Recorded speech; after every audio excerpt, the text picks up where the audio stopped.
ये आकाशवाणी गोरखपुर है। अब आप सोने निगम से क्षेत्रीय समाचार सुनिए। मुख्यमंत्री योगी आदित्यनाथ ने राष्ट्रीय राजधानी क्षेत्र एनसीआर के जनपदों में कोविड-19 का प्रसार रोकने के लिए अतिरिक्त सावधानी बरतने पर बल दिया है। उन्होंने इन जनपदों में आवागमन पर पूरी सतर्कता रखने के निर्देश दिए हैं।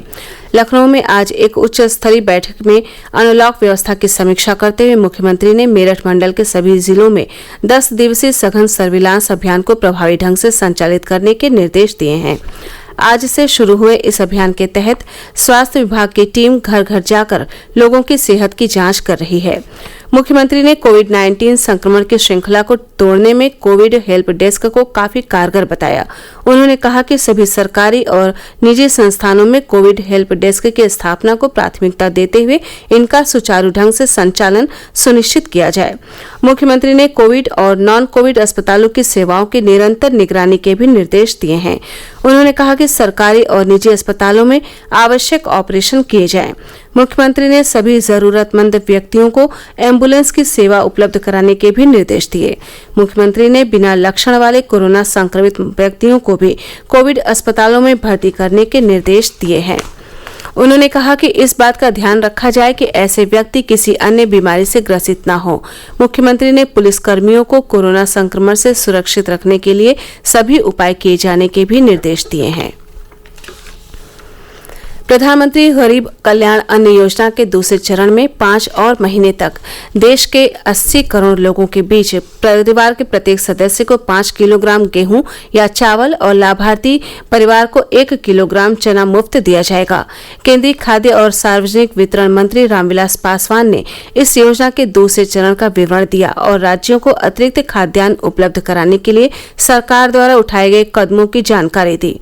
उन्होंने प्रधानमंत्री नरेंद्र मोदी की प्रतिबद्धता को दोहराते हुए कहा कि सुनिश्चित किया जाएगा कि देश में गरीब और जरूरतमंद व्यक्ति भूखा न रहे। आकाशवाणी से विशेषज्ञों की सलाह श्रृंखला में कोविड-19 के बारे में जाने माने चिकित्सा विशेषज्ञों की राय प्रसारित की जाती है। आकाशवाणी से बातचीत में विद्यासागर मानसिक स्वास्थ्य संस्थान में मनोविकार विशेषज्ञ डॉक्टर सोनाली बाला ने बताया कि कोविड के बारे में अप्रामाणिक स्रोतों से फैल रही गलत और सूचनाओं ने लोगों में तरह तरह की चिंताएं और गलतफहमियां पैदा कर दी हैं। उन्होंने कहा कि लोगों को केवल प्रामाणिक सूचना के स्रोतों पर ही विश्वास करना चाहिए।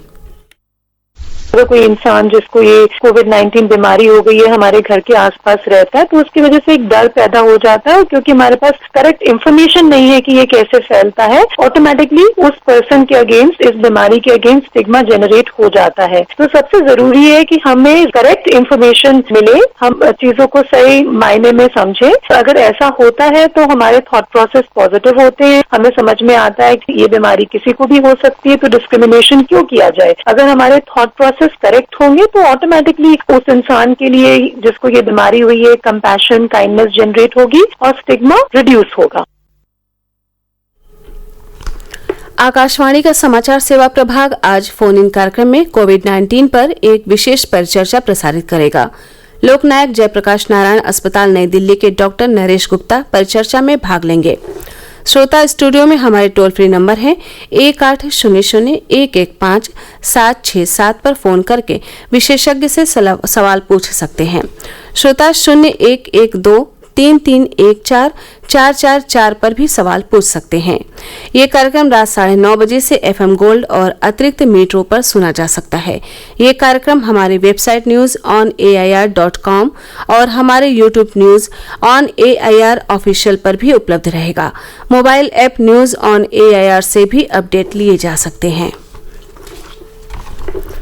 JEE और नीट परीक्षाओं के आयोजन के बारे में सुझाव देने के लिए केंद्र सरकार ने एक विशेषज्ञ समिति का गठन किया है।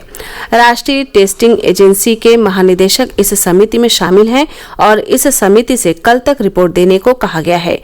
कोविड महामारी को देखते हुए इन परीक्षाओं को स्थगित करने की मांग उठती रही है। प्रदेश में पिछले 24 घंटों के दौरान बिजली गिरने की घटनाओं में 5 लोगों की मृत्यु हो गई और एक व्यक्ति घायल हो गया। हमारे लखनऊ संवाददाता ने राहत आयुक्त के हवाले से खबर दी है कि प्रयागराज, अयोध्या, मऊ, बलिया और बस्ती जिलों में एक एक व्यक्ति की मृत्यु हुई। मुख्यमंत्री योगी आदित्यनाथ ने इन घटनाओं पर दुख व्यक्त करते हुए प्रत्येक मृतक के परिजनों को 4-4 लाख रुपए की अनुग्रह राशि देने की घोषणा की है। इसी के साथ क्षेत्रीय समाचारों का ये बुलेटिन समाप्त हुआ। नमस्कार।